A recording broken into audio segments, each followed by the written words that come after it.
Yang pertama yaitu menganalisis kebutuhan dan karakteristik siswa.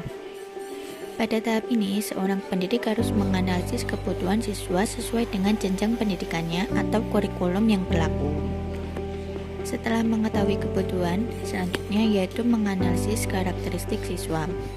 Mulai dari sejauh mana pengetahuan dan pemahaman mereka, bagaimana tipe belajar, serta keinginan mereka untuk kedepannya, agar ketika membuat media pembelajaran dapat digunakan dan dimanfaatkan oleh peserta didik. Yang kedua, perumusan kompetensi dan indikator hasil belajar. Pada tahap ini, seorang pendidik harus merumuskan kompetensi dan indikator hasil belajar, yaitu tentang apa saja yang harus dicapai dalam hasil belajar seorang siswa. Contohnya, seorang guru merumuskan pada satu pertemuan seorang siswa harus bisa melakukan coding menggunakan bahasa pemrograman Python. Lalu indikator akan terpenuhi jika siswa dapat melakukan coding menggunakan bahasa pemrograman Python.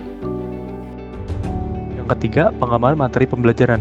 Pada tahap ini, seorang pendidik menentukan materi pembelajaran yang sesuai dengan standar kompetensi dan kompetensi dasar yang harus dimiliki seorang peserta didik.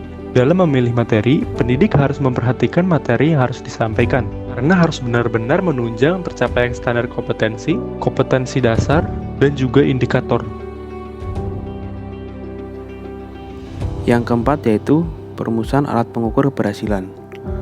Selanjutnya pada tahap ini, pendidik akan membuat alat pengukur keberhasilan yang berguna untuk mengkaji apakah kompetensi dan juga indikatornya sudah tercapai atau belum pada akhir pembelajaran.